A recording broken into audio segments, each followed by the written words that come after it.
rencana kami, bentuk bencana kami untuk menjadi sesuatu yang indah Tuhan. Bentuklah kami menjadi sempurna dengan sama seperti-Mu. Terima kasih Yesus Tuhan.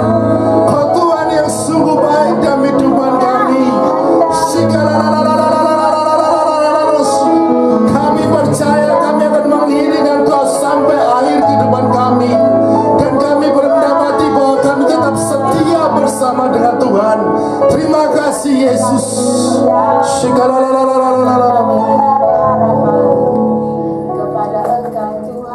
Biarlah kami boleh menjadikan bencana yang siap dibentuk dengan rencana-Mu Tuhan. Kau Tuhan yang sungguh baik dalam kehidupan kami.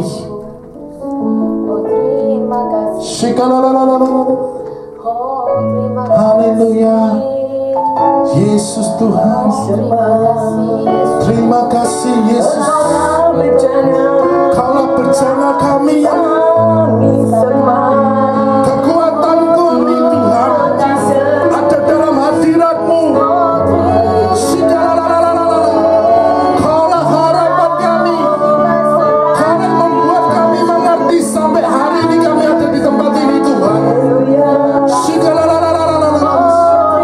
Kami membuat satu komitmen sore hari ini untuk mengiring Engkau sampai akhir kehidupan kami. Kaulah kekuatan kami. Kaulah ada harapan dalam setiap kehidupan kami untuk melihat hal-hal yang ajaib yang Tuhan kerjakan dalam kehidupan kami. Kami percaya pada kekuatan kami Tuhan. Terima kasih Tuhan Yesus. Haleluya.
Terima kasih Tuhan. Terus Kau bentuk hati kami untuk menjadikan sesuai dengan bencana yang indah, yang siap dibentuk, siap diproses untuk menjadikan kesempurnaan dalam setiap kehidupan kami. Kami percaya sore hari ini ada sore mujizat dalam setiap kehidupan kami. Kami percaya sore ini sore kemenangan, sehingga Kau melengkapi bencana kami untuk siap diproses menjadi sempurna yang indah di hadapan Tuhan. Terima kasih Yesus. Kami menyerahkan pemberitaan firman-Mu ini kepada tangan-Mu. Biar kasih dan anugerah-Mu yang berkarya dalam kehidupan kami, dan boleh membawa kami mengerti perbuatan Tuhan yang sungguh besar dalam kehidupan kami. Terima kasih Yesus. Ajar kami, didik kami. Bapak jemaat yang masih di perjalanan, percepat langkah mereka untuk masuk di tempat ini. untuk menikmati persekutuan yang indah bersama dengan Tuhan. Kami tahu bersama dengan Tuhan kami akan melakukan perkara-perkara ajaib dalam kehidupan kami. Terima kasih Yesus, Tuhan yang luar biasa. Terima kasih Tuhan, karena kami siap mendengarkan firman-Mu. Yang percaya katakan sama-sama amin. Shalom, selamat sore. Tuhan Yesus luar biasa dalam kehidupan kami kita semua. Siapa yang percaya bahwa Tuhan Yesus baik? Wow, aminnya kurang keras. Kalau perlu sampai gedung ini bergoncang. Ajak share tentang sama-sama, boleh Pak? LCD-nya Pak. Hari ini kita akan belajar sama-sama bahwa hidup kita perlu dengan namanya firman. Benar nggak? Betul nggak? Setiap kehidupan kita ini kita perlu firman. Firman ini bukan hanya ini yang Alkitab yang simple yang perlu kita baca, tetapi kita perlu mengerti arti dari firman itu. Nah, next Pak. Firman Tuhan adalah pernyataan dari diri dan maksud Allah bagi manusia lewat firman-Nya yang disampaikan kepada nabi-nabi dalam perjanjian lama, yang telah diilhamkan kepada rasul-rasul dalam perjanjian baru untuk dituliskan dan dalam kitab suci Alkitab. Kita dapat belajar tentang firman dan rencananya bagi kita disingkapkan tentang penciptaan, dosa, kematian, pengampunan, keselamatan, iman, pertolongan semasa hidup, dan yang lain-lainnya. Firman Tuhan memberi tuntunan bagi kita untuk menghidupi kehidupan yang baik, yang berkenan kepada Tuhan. Next Pak. Meskipun firman Tuhan telah diterjemahkan dalam berbagai bahasa yang kita mengerti, namun maksud-maksud yang terkandung di dalam firman Tuhan itu seringkali tidak sesederhana pengertian harfiah. Karena begitu kayanya kebenaran yang terkandung di dalamnya, maka perlu penggalian untuk memahami maksud yang terkandung dalam firman Tuhan itu. Nah, ini ada satu definisi firman Tuhan itu yang sebelumnya Pak, bahwa firman itu adalah yang diterjemahkan dalam berbagai bahasa yang kita tidak mengerti. Seringkali bahkan kita jumpai berbagai macam Alkitab tentang firman Tuhan, dan kita perlu mengerti sebenarnya firman itu adalah apa. Firman itu adalah Allah sendiri yang berfirman, yaitu yang di dalam Yohanes 1 ayat yang ke-1. Pada mulanya firman adalah firman. Firman itu bersama-sama dengan Allah, dan firman itu adalah Allah sendiri. Jadi firman itu adalah apa? Yaitu firman sendiri, Allah yang mengimpartasikan kehidupan untuk di dalam setiap kehidupan kita. Nah, kita mengajak buka sama-sama Mazmur 119 ayat yang ke-105. Satu kutipan ayat ini yang sungguh luar biasa. Ketika saya mempelajari, ketika ini saya mengerti bahwa firman inilah menjadi kekuatan dalam setiap kehidupan kita nih. Yang percaya katakan amin. Di sini mengatakan demikian, firman-Mu itu pelita bagi kakiku dan apa? Terang bagi jalanku. Firman adalah pelita bagi kakiku dan terang bagi jalanku. Firman itu adalah pelita bagi kakiku dan terang bagi jalanku. Nah, di mana di dalam setiap kehidupan kita, kalau kita merenungkan firman Tuhan, kita adalah firman itu merupakan satu pelita, penuntun dalam setiap kehidupan kita untuk kita mengerti rencana Tuhan yang ajaib dalam setiap kehidupan kita. Yang percaya katakan amin. Pemazmur mengajarkan kepada kita betapa pentingnya mengerti tentang firman-Nya. Kenapa? Karena adalah firman itu adalah apa? Pelita dan terang bagi jalan kita ini. Kenapa kita perlu merenungkan firman Tuhan? Ketika kita menghadapi berbagai macam masalah, ketika kita menghadapi berbagai macam tantangan, ada firman yang bersama-sama dengan kita. Ada firman yang selalu memberikan tuntunan, terang yang ajaib dalam setiap kehidupan kita ini. Nah, seringkali kita lupa akan merenungkan firman Tuhan, sehingga kita menghadapi berbagai macam hal, kita tidak sanggup lagi. Seringkali kita lupa dengan Tentang firman ketika kita menghadapi berbagai macam hal, berkata, Pak, aku nggak sanggup lagi. Aku nggak mampu lagi. Sedangkan kita perlu mengerti, kunci utama dalam setiap kehidupan kita adalah firman Tuhan. Sehingga kehidupan yang berantakan, kalau kita merenungkan Taurat ini, firman-Nya Tuhan ini menjadi sesuatu kehidupan yang sungguh luar biasa dan diberkati Tuhan. Hari ini, di dalam setiap kehidupan kita, sudahkah kita merenungkan, mengerti akan firman-Nya ini? Bukan hanya kita datang ke gereja, kita duduk, memanaskan kursi, bahkan terus kita makan, kita pulang. Bukan hanya itu aja, tapi kita mau mengerti arti dari sebuah firman itu. Nah, ada 3 poin dari Mazmur 119 ayat 105 ini. Ada 3 poin yang ingin saya share pada hari ini.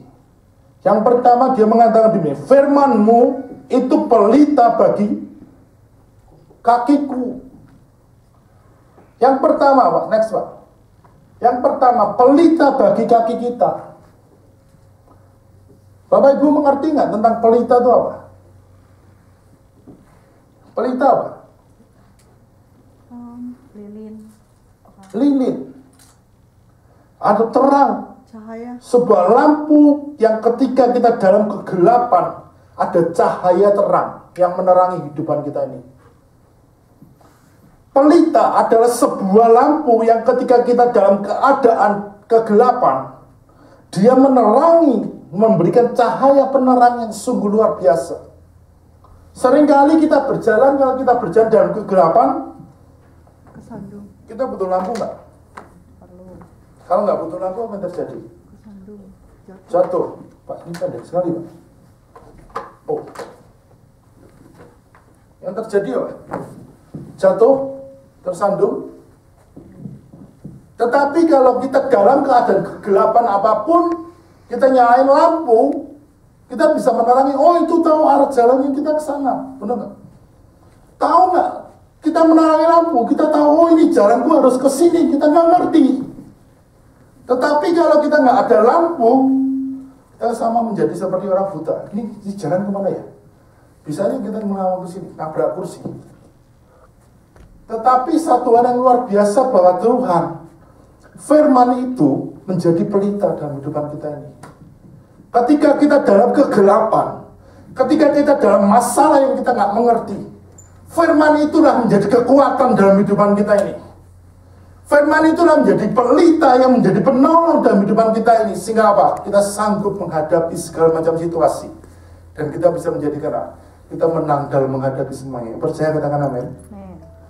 Sudahkah kita mengerti akan pelita itu dalam kehidupan kita ini?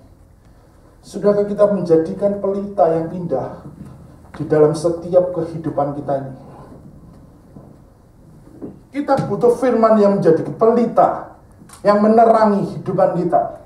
Kemanapun kita pergi, kita butuh firman itu. Butuh firman ini menjadi kekuatan, butuh pelita ini yang menjadikan sesuatu yang luar biasa. Secara manusia tadi pagi kita udah, saya dalam satu sisi, tadi saya ngomong sama Pak Andre, dalam satu sisi kita kesini nih pagi-pagi, berangkat pagi-pagi, pulang baru pulang sampai rumah jam 12 jam 1. Dalam posisi saya bilang sama kita ini datang ke sini dengan posisi tenaga kita yang sudah pas-pasan. Apa yang saya kerjakan hari ini? Kenapa saya bisa fresh sampai hari ini? Dalam perjalanan, aku bilang, aku butuh. Jadi, gak tahu kenapa, saya kan pergi ke airport, terus parkir mobil di airport. Gak tahu kenapa, keberuntungan di pihak saya lah. Dia nih, biasanya dia ngikutin. Nah, parkiran mobilnya itu lain, tempat yang lain, karena yang di tempat yang biasa nggak bisa. Secara tidak sadar, dia jalan ke tempat yang biasa. Dia jalan ke tempat yang biasa, parkiran yang biasa dituju. Saya langsung ke tempat parkiran yang baru, parkiran yang biasa kan udah nggak bisa lagi, karena harus reserve di sana, jadi harus online, harus cari waktu untuk ini semuanya. Saya ke tempat yang baru. Kok, kamu di mana? Loh, aku nih udah jalan ke tempat itu. Loh, kamu nih Loh, aku bilang terus aja ngikutin aku di depan kamu. Loh, mana nggak ada. Saya bilang, loh, kamu kemana? Jalan kemana? Oh, udah depan situ, kanan kiri semua. Saya bilang, kenapa kamu ke situ? Kan parkirannya udah di sono. Oh iya ya. Dia bilang, oh iya lupa ya. Terus dia balik ke sono. Apa yang terjadi? Yaudah, kita ketemu di parkiran sana aja ya. Oke, kita ketemu di sana. Begitu di sana, saya ngomong gini, oke, saya parkirin mobil dulu. Belum ketemu sama dia nih, saya parkirin mobil. Saya parkirin mobil, dia belum datang. Sampai saya selesai di pinggiran jalan, nungguin dia datang. Dia nunggu di pinggir jalan, nyetir gitu. Saya bilang, dalam hati, saya cuma diam aja. Saya langsung buka pintu passenger, langsung duduk, tutup, jebret. Dia bilang gini, loh, kok aku yang nyetir? Loh, curang nih. Dia bilang, salah siapa? Kamu berhenti di sini. Ya udah, kamu nyetir. Dalam hati saya pikir, wah puji Tuhan, ada waktu untuk fresh, istirahat, untuk merenungkan, untuk semua istirahat, dan luar biasa hari ini bisa fresh. Nggak tahu mungkin dia yang tidur di belakang kita. Nah, apa yang terjadi? Oh, dia di sana. Apa yang terjadi, Pak? Ketika kita merenungkan pelita itu akan menjadi sesuatu yang luar biasa dalam kehidupan kita. Amsal 20 ayat 27 mengatakan roh manusia adalah suatu pelita Tuhan. Roh kita adalah suatu pelita yang dimana kita ada, dia menjadikan seorang penolong yang luar biasa dalam kehidupan kita ini. Ketika kita nggak mampu dan menghadapi segala macam situasi, Tuhan akan memberikan rohnya dan memberikan pelitanya dalam setiap kehidupan kita ini. Yang percaya katakan amin. Jangan pernah kita padamkan firman ini. Jangan pernah kita padamkan roh kita. Roma mengatakan biar roh kita menyala-nyala untuk apa? Menyala-nyala Tuhan. Jangan padamkan roh kita, tapi kita bangkitkan roh kita untuk mengerti rencana Tuhan yang besar dalam kehidupan kita ini. Ada seorang tukang sihir bernama Rani Balata dari Malagasy Selatan. Tahu Malagasy Selatan nggak? Nggak tahu. Pak tahu Pak? Nggak tahu. Saya juga nggak tahu posisinya di mana. Kalau mau tahu nanti buka di rumah, buka map, cari Malagasy Selatan di mana. Mungkin ketemunya mungkin besok pagi kali. Nah, dia membeli sebuah Alkitab untuk putrinya masih muda belia. Rena Balata ikut membacanya setiap hari dan ia makin tertarik untuk mempelajari kebenaran-kebenaran ini yang ada di dalamnya. Dia mempelajari semuanya. Suatu ketika ia diajak menghadiri sebuah kebaktian penginjilan. Dan apa yang terjadi? Dia bertobat dan dia mengenal Tuhan Yesus sebagai juru selamat pribadinya. Dan ia seandainya dia menjadikan hamba Tuhan yang luar biasa dipakai Tuhan. Nah, dimulai dari mana? Seorang tukang sihir, dia bisa kenal Tuhan dan dia bisa bertobat melalui firman-Nya. Bagaimana caranya pun yang luar biasa dalam kehidupan kita ini, kita perlu belajar mengerti melalui firman-Nya dapat mengubahkan segala macam situasi di dalam setiap kehidupan kita ini. Banyak orang berkata, apa? Nggak mungkin ini terjadi. Tapi ada satu bukti. Melalui firman-Nya banyak orang bertobat di hari-hari ini. Yang kedua, di sini mengatakan gini. Let's go. Firman-Mu itu pelita bagi kakiku dan apa? Terang bagi jalan ini. Terang bagi jalan kita. Selain firman itu adalah pelita, firman itu adalah suatu terang yang menerangi langkah kita kemanapun kita pergi. Firman itu yang menerangi hidup kita kemanapun kita ada. Kemanapun kita pergi, ada terang Tuhan yang selalu menerangi hidupan kita ini. Terang Tuhan akan menerangi hidupan kita ini ketika kita ada dalam keadaan apapun juga. Di dalam 2 Petrus 1 ayat 19 mengatakan demikian. 2 Petrus 1 ayat 19. Dengan demikian, kami makin diteguhkan oleh firman yang telah disampaikan oleh para nabi. Alangkah baiknya kalau kamu memperhatikan sama seperti memperhatikan pelita yang bercahaya di tempat yang gelap sampai fajar menyingsing dan bintang timur terbit dan bersinar di dalam hatimu. Kalau kita ada di dalam setiap contohnya gini, kegelapan. Kalau kita sedang pergi, kita nginep di satu tempat di tenda. Sini kan suka bertenda kan. Kita camping, di camping. Kalau di situ gelap ada, tiba-tiba waktu terang yang menerang, apa yang terjadi? Kita senang banget. Senang kan? Kenapa? Jadi kita ke dalam kegelapan, lampu mati seandainya, tiba-tiba lampu itu terang nyala. Sedangkan oh ya lampu nyala, itu kan sedangkan kita teriak gitu kan. Kenapa itu bisa terjadi? Kenapa? Ada terang yang ajaib yang menerangi hidupan kita ini. Ada satu terang yang membuat kita itu nyaman, indah dan luar biasa. Hari ini ketika kita ada masalah yang terjadi dalam hidupan kita ini, ingat ada satu terang yang ajaib yang sungguh menerangi hidupan kita ini.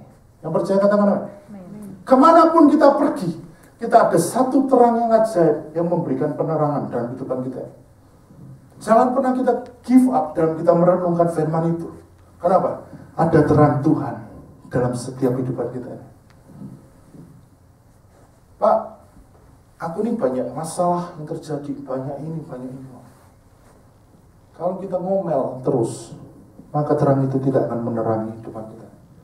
Tetapi apa yang terjadi kalau kita berdiam diri, kita merenungkan apa yang Tuhan berbicara sama Tuhan, Tuhan akan memberikan penerangan yang luar biasa. Yang percaya katakan amin. Nah, dalam setiap kehidupan kita ini sama. Ketika kita dalam kegelapan, ketika kita dalam tantangan yang ada dalam sekeliling kita ini, kita belajar memberikan terang itu. Minta terang itu. Kita pergi, contohnya kita dalam kegelapan deh. Ada satu titik terang yang luar biasa. Kita bisa mengerti itu, nah. Senang gak kita lihat? Saya paling senang, ini dari dulu sampai sekarang, paling senang itu kalau di airport, satu yang saya paling senang, ngeliatin pesawat landing. Paling senang saya. Dari dulu paling senang, apalagi kalau malam. Wih, lampunya bagus banget. Wih, pesawatnya gede banget. Bahkan kalau saya ada jadwal pick up-nya dari airport jam 7, saya sengaja jam 6:30 sudah datang di airport. Apa ya? Ngeliatin pesawat turun. Kenapa? Karena itu kesenangan ya saya. Dan saya belajar, pesawat itu kan nggak ada, di atas nggak ada apa-apa kan. Benar? Cuma adanya lampu yang bisa menerangi kota atau lampunya itu kan kecil, tapi saya pengen lihat ini. Di dalam kegelapan ada lampu yang ajaib yang menerangi. Bahkan kalau di LA itu lampunya bisa 10, terang sekali kalau mau. 10 pesawat ngantri untuk landing. Saya senang lihat itu, tapi karena saya belajar apa? Di dalam keadaan apapun juga, di dalam kegelapan apapun yang terjadi dalam kehidupan kita, ada terang Tuhan yang menerangi kehidupan kita. Yang percaya katakan apa? Jangan pernah menyerah dalam setiap keadaan yang ada. Tetapi apa? Ingat bahwa masih ada terang Tuhan yang menerangi kehidupan kita ini. Ada seorang rahib di Belgia menegur seorang ayah karena mengizinkan putranya membaca Alkitab. Jadi seorang rahib menegur seorang ayah yang mengizinkan anaknya membaca Alkitab. Menurut rahib itu, Alkitab itu buku jelek. Memang semakin memperjelek Alkitab, semakin dalam mengerti rencana Tuhan yang ajaib dalam hidup kita. Yang percaya katakan amin. Jadi saya tidak menyinggung Alkitab yang baru. Alkitab yang baru nggak tahu berarti Nggak dibaca. benar-benar baru atau cuma ditaruh di rumah tok. Yang ditaruh di laci paling atas, paling tinggi, paling dalam ditaruh di sana. Atau yang tidak, alias tidak pernah dibaca. Nah, lalu jawab bapak itu mengatakan demikian. Dia mengatakan, sahut ayah itu, sebelum putra saya mendapatkan Alkitab, ia adalah seorang peminum, pejudi, dan pemalas. Tetapi sekarang ia menjadi seorang rajin dan tenang dalam menghadapi segala macam situasi. Sebelum dia merenungkan firman Tuhan, membaca Alkitab, sang anak ini adalah seorang pemalas, minum obat-obatan, pejudi, dan sekarang ia menjadi seorang yang rajin. Karena apa? Karena firman ini mengubahkan hidup anak ini. Bagaimana ia bisa berkata demikian? Bagaimana suatu buku yang jelek ini menghasilkan sesuatu yang baik?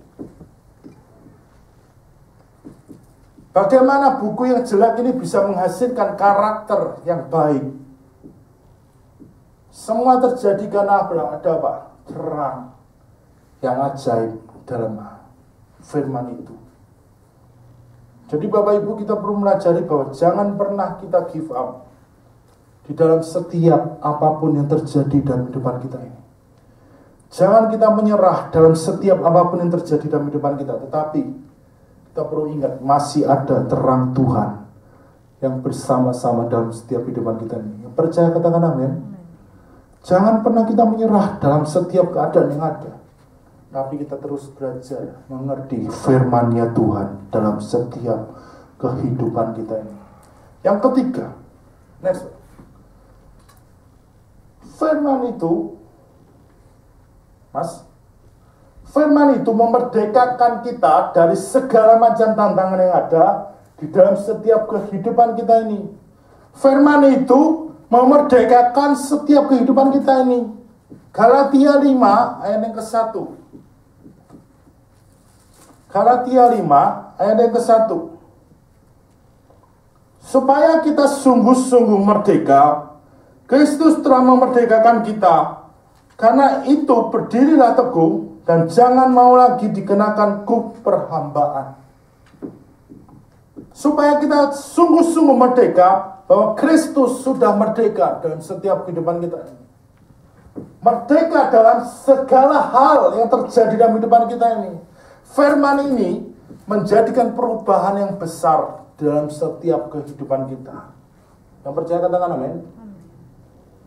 Firman ini menjadikan sesuatu yang berharga, menjadikan suatu karakter yang indah, yang bisa kita membuat kita merdeka dalam setiap keadaan apapun. Jangan pernah kita give up dalam setiap keadaan apapun juga. Bapak Ibu mengerti dengan gambar ini. Seorang anak kecil melihat seorang gede, semua yang gede sekali. Anak kecil itu give up nggak? Enggak. Kalau anak kecil itu give up, nggak mungkin dia hadapi. Benar nggak? Tetapi apa? Dia hadapi dengan sesuatu hal yang luar biasa. Bapak Ibu mengerti dengan kasus Daud dan Goliat? Siapa yang mengerti? Daud dan Goliat sama nggak dengan hal ini? Ya. Sama nggak? Sama. Pertanyaan saya, kenapa Daud bisa menang dalam menghadapi ini semua? Disertai Tuhan. Kenapa? Disertai Tuhan. Daud bisa menang dalam menghadapi semuanya. Kenapa? Daud melakukan firman-Nya. Let's go. Karena Daud apa? Melakukan segala firman-Nya dalam setiap kehidupan kita. Buktinya di dalam 1 Samuel 17. 1 Samuel 17. 1 Samuel 17.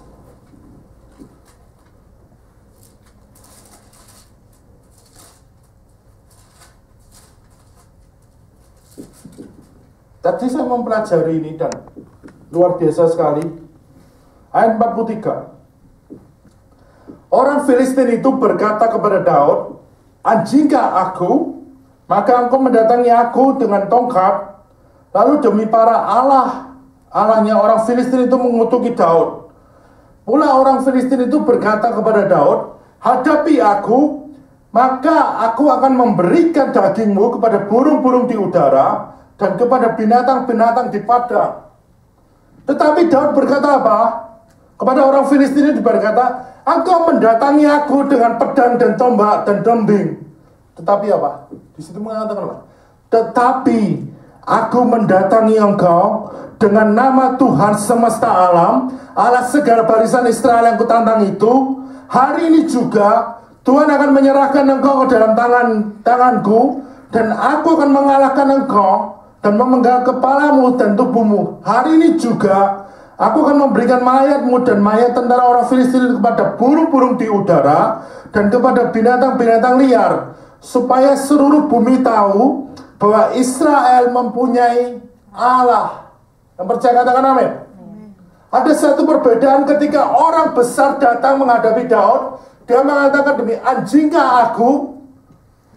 Maka engkau mendatangi aku dengan tongkat." Demi para Allahnya orang Filistin itu mengutuki Daud.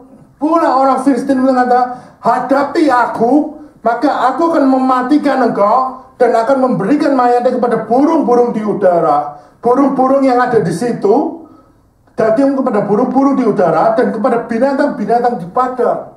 Orang Filistin yang gede itu berkata seperti itu. Tetapi Daud berkata apa? "Demi Tuhan Allah Israel yang kau tantang, menyerahkan engkau ke tanganku, dan aku akan mengalahkan engkau dan memenggal kepalamu dan tubuhmu juga." Dia mengandalkan siapa? Daud yang kecil, dia mengandalkan siapa? Bukan dengan ketapel yang ada diandalkan, tetapi dia mengandalkan apa? Firman-Nya yang sungguh luar biasa. Dia mengandalkan Tuhan di dalam setiap kehidupan dia. Sehingga apa? Ketika masalah gede apapun terjadi, dia bisa merdeka. Padahal Bapak Ibu mengerti, dia ada di situ bukan mempunyai tugas hanya apa. Tugasnya Daud ada di situ apa? Apakah ikut perang di situ? kasih makan, Bukan. bawa makanan. Cuma ngasih makanan kepada kakaknya. Kakaknya ada seorang tentara Paris yang berperang di situ. Dia datang cuma ngasih makanan. Sedangkan tugas Daud apa? Menggembalakan gembala domba di rumahnya. Tapi bapaknya suruh pergi, antar makanan buat kakakmu. Dia pergi dengan polos, dia pergi. Dia tidak bawa apa-apa dan dia tidak mengerti. Tetapi apa yang terjadi? Dia berani menghadapi orang yang raksasa itu. Dengan firman-Nya dia melemparkan semuanya. Dengan firman-Nya hadapi semuanya. Dan endingnya apa terjadi? Orang yang raksasa itu bisa jatuh, mati. Tepat di mananya? Sungguh itu kalau bukan Tuhan, firman Tuhan yang menjadi beritanya Daud, tidak akan pernah bisa terjadi. Hari ini jangan pernah masalah apapun yang terjadi dalam kehidupan kita harus andalkan firman-Nya yang menjadi kekuatan dalam setiap kehidupan kita ini. Nah, cara mendapatkan firman-Nya, yang pertama, next, Mazmur 1 ayat 1 sampai 3 mengatakan demikian. Renungkanlah firman Tuhan siang dan malam. Renungkanlah firman Tuhan siang dan malam. Kemanapun kita pergi, yuk kita belajar renungkanlah firman Tuhan itu siang dan malam. Jangan pernah renungkan hanya untuk siang tok, hanya pagi tok, tapi renungkanlah firman itu siang dan malam. Saya percaya kalau kita merenungkan firman ini siang dan malam, ada satu perkara-perkara besar yang Tuhan kerjakan dalam kehidupan kita ini. Yang kedua, next. Yang kedua, andalkan Tuhan di dalam setiap kehidupan kita ini. Baik kita berkata mungkin kehidupan kita ini sulit untuk kita hadapi semuanya. Di dalam keadaan waktu bimbang dan waktu hilang jalan, andalkan Tuhan. Di dalam kita dalam persimpangan jalan, apapun yang kita tidak tahu kita harus hadapi. Mungkin kita persimpangan jalan di sini kita nggak ngerti apa yang harus kita hadapi. Tetapi satu hal, andalkan Tuhan dalam setiap kehidupan kita ini. Kalau kita mengandalkan Tuhan, sekalipun kita bimbang, kita nggak tahu arah yang harus kita ambil. Mungkin bisa berkata bahwa kita kiri kita nih, sebelah kanan kita nih berkata, itu udah tembok. Sebelah sana tembok, masalah lagi. Sebelah depan masalah lagi. Sebelah belakang masalah lagi. Lihat bawah masalah lagi. Tapi ada satu hal yang perlu kita lihat. Kita lihat atas. Yang memberikan kekuatan dalam setiap kehidupan kita ini. Ada rekan saya pastor, dia harus pelayanan di Philadelphia. Waktunya dia pergi dari satu kota namanya 1 jam dari Philadelphia, dia harus ada meeting di sana. Meeting selesai jam 5, harus ada pelayanan jam 6 atau setengah 7. Dan perjalanan itu 1 jam. Nah, tiba-tiba di perjalanan itu macet. Dia lihat kirinya mobil, dia lihat kanannya mobil, dia lihat depannya mobil, dia lihat belakangnya mobil lagi, lihat bawah besinya mobil. Aku tak lihat atas saya. Dia lihat atas Tuhan. Percepat langkahku untuk sampai. Endingnya apa? Dia bisa sampai dengan selamat tanpa satu kurang apapun. Hari ini Pak, kalau kita ada di kiri kita mobil, kanan kita mobil, depan kita mobil, belakang kita mobil, bawah kita, telapak kita lihat atas sih. Kalau kita lihat kiri kita masalah besar, kanan kita masalah, depan kita masalah, belakang kita masalah, bawah masalah. Kita lihat atas, kita nyembah Tuhan.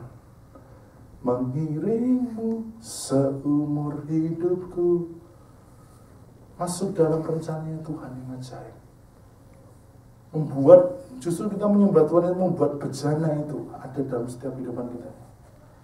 Dan kita menjadi sesuatu yang sempurna dalam kehidupan kita. Mari di hari yang spesial ini, hari sore hari ini, andalkan firman itu yang menjadi kekuatan di dalam setiap kehidupan kita ini. Jangan pernah kita mundur dalam setiap hal, tapi yuk kita maju terus melayani Tuhan, terus setia cinta Tuhan. Maka ada satu perkara-perkara besar yang Tuhan kerjakan dalam kehidupan kita ini. Yang percaya katakan amin. Mari sama-sama kita bangkit berdiri.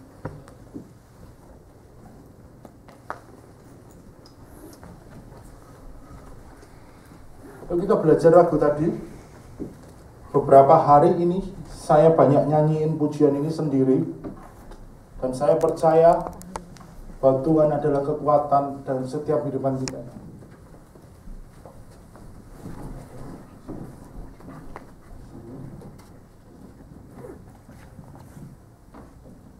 Haleluya.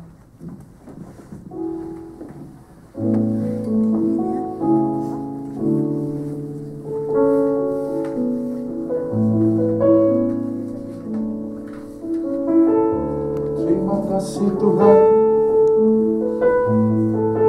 Tuhan Kaulah kekuatan kami. Haleluya. Yesus Tuhan.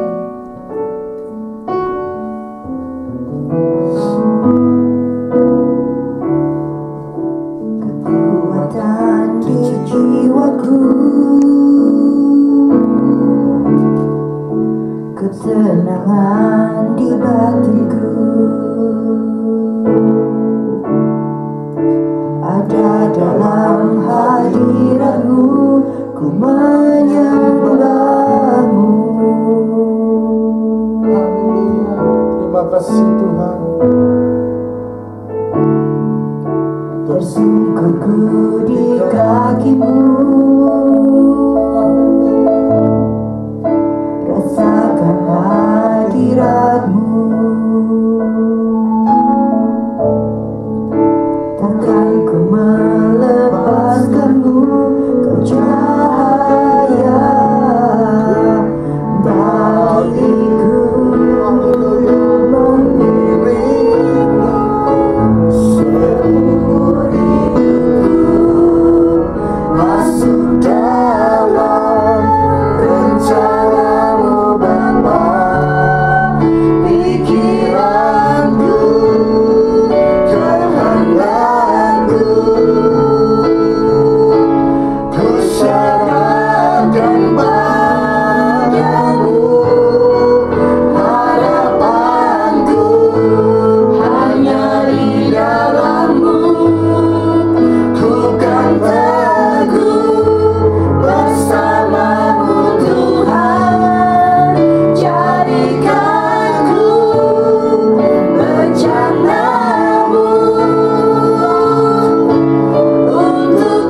harapan kami. Shikalalalala.